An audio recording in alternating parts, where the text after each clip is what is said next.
Muito bem-vindo a mais um dos nossos episódios do Conde Talks, hoje com uma participação especial, Pastor Daniel Lima, muito obrigado pela sua presença. Prazer. E hoje o nosso tema é delicado, aborto. Com certeza é um tema que, por muito tempo, ele foi uma questão ideológica, filosófica do valor da vida. A gente percebe muitas situações ao nosso redor e hoje até tem se tornado uma questão política, parece, né? Uhum. Então, assim, entre um lado e o outro, qual que está certo nessa razão? A gente vê muitas circunstâncias, né, difíceis e delicadas quando acontece um abuso de uma menor e toda a dificuldade que ela vai ter na vida pelo nascimento de um bebê e também outras situações pelo meu corpo, minhas regras, minhas liberdades. Então, talvez a gente vai ver dois contrapontos principais e todos esses encaixes no meio, né? Mas principalmente esse cuidado principal de, preservação da vida, nós queremos preservar a vida a todo custo e resolver realmente todas as situações. E o outro lado é de que se a pessoa tem liberdade sobre o seu corpo, ela tem liberdade sobre como vai desenvolvê-lo também, então o aborto deveria ser algo legítimo. Então, pensando em tudo isso, certamente a Bíblia tem muito a falar sobre o valor da vida, sobre tudo isso. Então, queria te ouvir um pouquinho hoje, Dani, a gente poder conversar sobre esse tema. Excelente, Samuel. Para mim, gente, esse é um tema não só atual, mas de uma profundidade visceral, se você me permite. Mais profundo ainda, né?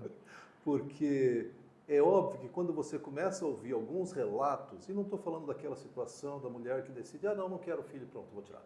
Estou falando daquelas situações extremas, de uma gravidez que é indesejada, não só indesejada, mas que você percebe, a gente estava conversando já um pouquinho, por exemplo, uma adolescente, onde toda sua educação, o seu futuro profissional, a sua capacidade de produção para cuidar da própria criança, fica prejudicada quando ela é engravida numa idade inadequada. O seu próprio corpo reage a isso. Então, em primeiro lugar, eu acho que é importante a gente pontuar que uma gravidez indesejada é uma tragédia. É triste, não tem como dizer, não existe aquela coisa, mas a vida é preciosa. Sim, a vida é preciosa. Isso não diminui a tragédia de uma gravidez indesejada, seja por qual for a razão. No entanto, como cristãos, o nosso modo de pensar, ele procura sempre ser um modo que parte de princípios, de verdades bíblicas. Para mim, a gente tem que voltar lá atrás e ver aquilo que ficou muito claro do não matarás. Muito bom. E isso nos remete diretamente para a questão de onde começa a vida. Isso aí, para mim... E principalmente quem tem o controle sobre a vida, né? Porque Sim, Deus é o sustentador de todas as coisas, né? Muito bom. Justamente por trás do conceito do não matarás, significa eu não tenho controle sobre outra vida, nem sobre minha própria vida. Né? Então existe um Deus soberano, que ele é a própria verdade. Então eu preciso perguntar para ele como é que eu lido com tragédias como essa e tantas outras, né? Mas a questão básica ao longo dos anos, quando eu tenho pensado nisso, Samuel, é quando é que começa a vida? E já tive opiniões das mais variadas possíveis. Se você me permite entrar um pouquinho aqui em história da igreja. Por favor.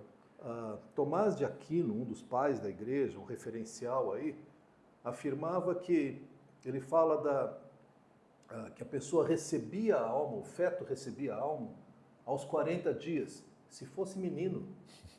A menina só aos 80 dias de gestação. Não sei como é que ele chegou a... Qual o livro que ele consultou, né? A gente sabe, porque foi Aristóteles. Sim. Ele olhava muito aos mestres gregos e Aristóteles defendia essa ideia. E, aliás, é muito curioso, só uma coisa meio de nerd aqui, que Aristóteles argumentava assim, enquanto o feto não tem forma humana, ele não tem alma. E por forma humana ele queria dizer cabeça, membros... Sim, o semelhante a... Isso. Agora, por que menino era aos 40 e menina aos 80, eu não faço ideia. Exato. Agostinho mesmo, seguindo, né, a orientação, ou pelo menos o pensamento de Aquino, ele diz que ele não sabe quando é que a alma recebe, quando é que a criança recebe uma alma, e aí torna-se humana. Agora, curiosamente, tanto Aquino quanto Agostinho eram contra o aborto. Uhum. Em qualquer, mesmo antes de receber a alma. Sim. E o argumento, só para a gente pontuar, deles, é que o aborto tornava o sexo uma busca irresponsável de prazer. Uhum. Obviamente não havia anticoncepcionais na época, pelo menos nada seguro, né? Seria natural que uma pessoa naturalmente teria uma família grande, né, por conta Sim, disso, então sim. era o jeito da pessoa diminuir, né? E tanto Aquino quanto Agostinho defendiam a ideia de que, olha, sexo é uma coisa responsável, porque pode produzir uma gravidez. O que eu acho que ainda é um outro ponto importante no nosso debate. Mas a Bíblia não fala em nenhuma passagem com clareza, não farás aborto. Fala, não matarás. Uhum. Mas eu estive ainda revendo recentemente e existem várias passagens com indícios de que Deus trata a vida intrauterina como vida e como ser humano. Sim. Eu acho que o maior exemplo que nós temos é o Salmo 139. Não sei se você quer ler para nós aqui, versos 13. Exatamente, ele fala isso, né? Pois tu, versículo 13, pois tu formaste o meu interior, me teceste no ventre da minha mãe, graças te dou, visto que de modo assombrosamente maravilhoso me formaste. Aí no 15 ele fala, os meus ossos não te foram encobertos, isso. Quando no culto fui formado, entretecido, né? Então é exatamente esse desde o antes, né? Isso. Desde o antes quanto? Do antes possível, né? Sim, essa sim. perspectiva realmente de que se Deus está nos planos, se tudo está nos planos de Deus e a minha concepção também estava, então ele conhece todo o meu passado, desde do momento da concepção ele já me conhecia, né? Então isso é muito profundo. E eu acho interessante essa passagem, tem outras que são até mais diretas. Vamos olhar, por exemplo, Lucas 1, a partir do verso 41. Legal. Fala assim, ó, quando Isabel ouviu a saudação de Maria, a criança se estremeceu no ventre. Então Isabel ficou cheia do Espírito Santo, exclamou em alta voz, bendita é você entre as mulheres e bendito o fruto do seu ventre. Muito bom. Seguindo. E que grande honra é para mim receber a visita da mãe do meu Senhor, pois logo me chegou aos ouvidos a voz de saudação que você fez, a criança estremeceu de alegria dentro de mim. Bem-aventurada a que creu, porque serão cumpridas as palavras que foram ditas da parte do Senhor. Então você tem claramente aí uma citação de um feto reagindo à presença de outro feto. Tudo bem que era Jesus, tá? Vamos dar aqui um desconto aí. Mas o fato é que João Batista, no ventre da sua mãe, ouve a voz da mãe de Jesus, de Maria, e ele reage. E ele se enche de alegria. Muito bom. Cara, isso para mim é assim... Como é que você pode... Desvalorizar exato. Isso, né?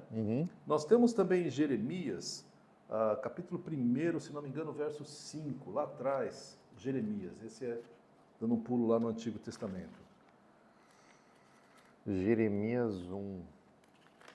Creio que é 1, verso 5.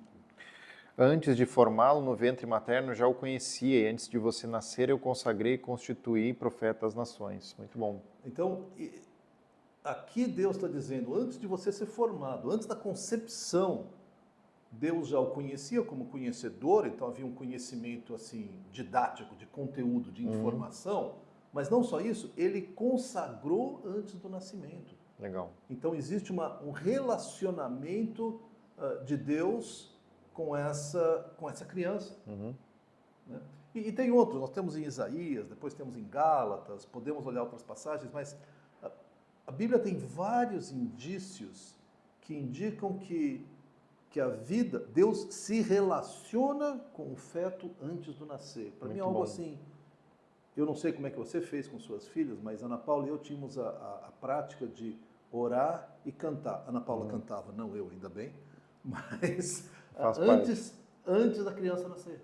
Porque nós queríamos que ele se acostumasse à voz, é claro, mas que ela já ouvisse do Salvador, obviamente sem entendimento, não tenho dúvida, mas havia uma ministração espiritual ali, né, naquele momento. Eu lembro que quando a Sofia ficou grávida da Elisa, a gente foi no hospital para fazer aquela medição e tudo mais, ver como estava, e era 3 semanas, então nem dava para ver, era assim um pontinho, mas tinha um coração batendo. Que coisa. E aquilo mexeu no nosso coração exatamente de saber que era uma dádiva do Senhor sendo dado. E para mim, eu acho que essa perspectiva bíblica é de que Deus tem muito mais valor pela vida, porque Ele quem a dá, do que até mesmo nós mesmos. Senão a gente cuidava do nosso corpo melhor, a gente Sem cuidava dúvida. um dos outros Sem melhores. dúvida. Então, e a Bíblia desde o princípio, eu estava lembrando Gênesis 9 ali, quando Noé, ele começa então com a sua família, ele literalmente saindo da arca ali, e Deus fala, olha, os animais estão disponíveis para que tu possa ir, mas ele fala no versículo 5, a todo aquele que derramar sangue, tanto o homem como o animal, pedirei contas, a cada um pedirei contas seu próximo. Quem derramar sangue do homem, pelo homem, seu sangue será derramado, porque a imagem de Deus foi o homem criado. Isso. Então, a profundidade que não são só pessoas no sentido assim de carne com ossos, são imagens de Deus, de certa forma, caídas, né, pelo pecado, mas nós somos feitos à imagem de Deus, então ele se importa com cada vida, né, de uma forma muito profunda. Então, Eu acho essa ligação, essa referência à imagem de Deus fundamental, Samuel, porque o que a gente percebe historicamente, que toda sociedade que começa a aprovar o aborto, começa a aprovar a eutanásia, começa a desvalorizar os extremos. Legal. Tanto do muito novo... Vai se envolvendo em todas as áreas. Né? Porque, na verdade, ela começa a negar o valor intrínseco da pessoa. Então, por exemplo, em vários debates que eu participei ou ouvi, o argumento é, mas não é vida. Se não é vida, como é que está crescendo? Eu já ouvi alguém dizer, não, mas não é nem um marco importante. Bom, não existia até aquele momento essa combinação de dois códigos genéticos, agora existe. Existe um ser novo, pronto para nascer. Ah, mas ele precisa ser mantido vivo. Depois que nasce também, né? Sim, exatamente. Que dá um trabalhão. O idoso também. Aliás, muitos de nós, em momentos críticos da vida, precisamos ser mantidos vivos, porque se formos deixados à nossa própria sorte, morremos. Exatamente, exatamente. Acho que tem mais um ponto interessante, no ponto de vista histórico. A igreja cristã era famosa, as primeiras comunidades, por preservar mães que queriam ter os filhos. Porque o aborto, em Roma, na Grécia, em vários lugares ali no Oriente Médio, era uma prática comum, corriqueira, em geral, com referência aos mais vulneráveis. Então, filhos de escravos podia interessar ou não. Mulheres sofriam todo tipo de abuso, todo tipo de desconsideração. Então, se a minha escrava engravidasse, eu não sei se eu quero. É um menino? Pode ser forte. Não, é uma menina. Não me interessa. Então, uma prática comum na Grécia, e em Roma também, né, uma sobreposição das duas culturas, era a exposição de crianças. A criança nascia, era indesejada, eles expunham para que morresse. Sim. Né? E as igrejas cristãs, historicamente, se tornaram famosas por correr atrás, acolher essas crianças e criá-las. E aqui, de novo, eu faço mais uma ligação, que é a preciosidade da adoção. Muito bom. Inclusive, porque esse é o nosso status diante de Deus. Nós somos filhos adotivos. Perfeito. Diante de Deus.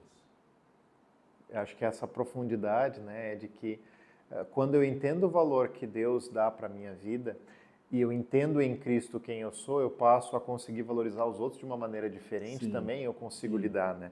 Eu fico pensando exatamente nisso e talvez qualquer pessoa assistindo fala, mas não sabe o que essa história ou não conhece esse caso.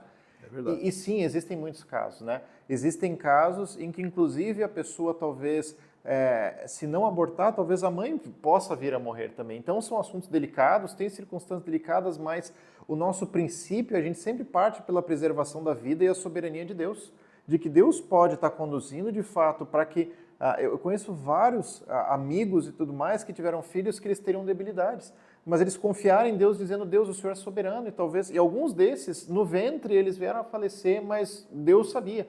E outros foram concebidos, nasceram, cresceram, e é um desafio para a família, mas é um testemunho de ver o cuidado de Deus e a confiança deles também com Deus.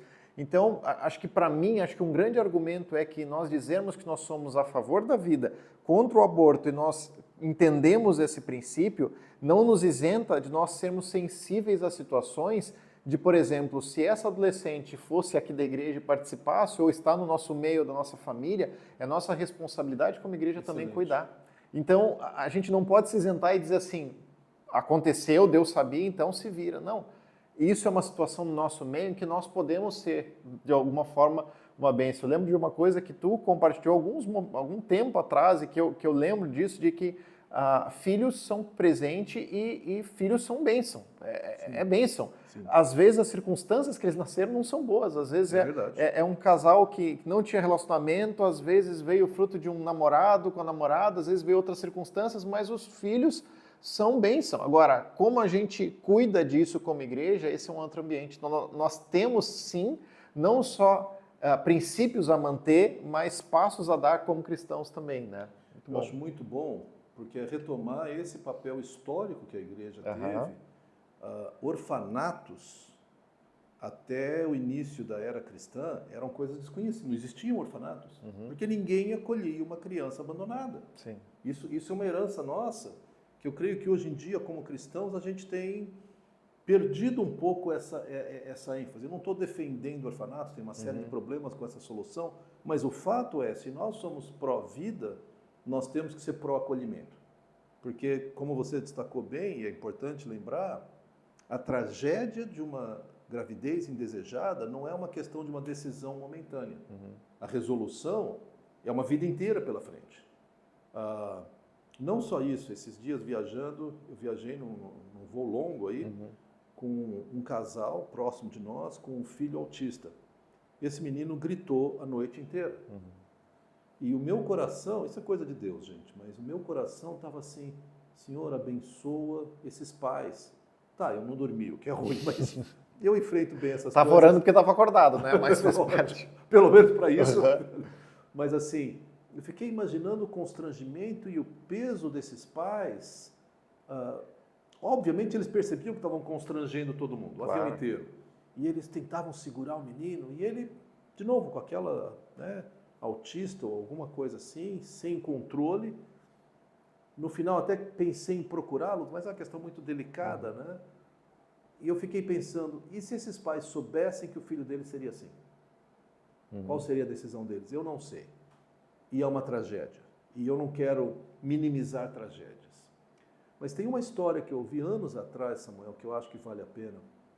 É um pastor que conta que ele tinha 2 filhas e uma delas ganhou uma bonequinha de pano.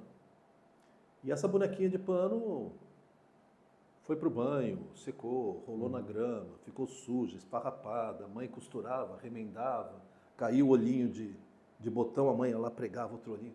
Depois de uns 2, 3 anos, essa boneca era um trapo. Aí um dia a filha falou, papai, cuida da minha filhinha aqui. Aí o pai pegou aquele trapo pela mão assim e falou, filha, não está na hora de trocar? Na hora que a filha viu, ela falou, não pai, não segura assim que rasga. E na hora Deus falou ao coração dele, você trata a pessoa ou o objeto pelo valor que o dono dá, não pelo valor que você dá. Muito bom. Então, eu concordo que tem situações que você fala, cara, não sei o que fazer. Mas a referência não sou eu, é o dono, que é o nosso Senhor Deus. E esse é um Deus que se enche de compaixão, e eu acredito que ele tem um amor todo especial, como a Bíblia ilustra várias vezes, pelo vulnerável, pelo fraco, pela criança. Então, a desculpa de que, eu vou proteger a mãe, e eu entendo, eu quero proteger mães, não é vida, cientificamente não tem como se afirmar isso. Então eu sinto que, como cristãos, o nosso papel, que não soluciona tudo, não é uma resposta barata, tem que ser, olha, eu sou pela defesa da vida e eu preciso me comprometer com o que fazer quando chegar essa vida. Muito bom. Dani, eu acho que é assim, excelente esse ponto de vista que tu compartilhou com a gente. E assim, uma coisa que eu quero compartilhar também com quem está nos escutando, né, de que talvez você está passando por uma situação assim, ou tem pessoas próximas e realmente não tem muitas respostas. Então, vem conversar com a gente.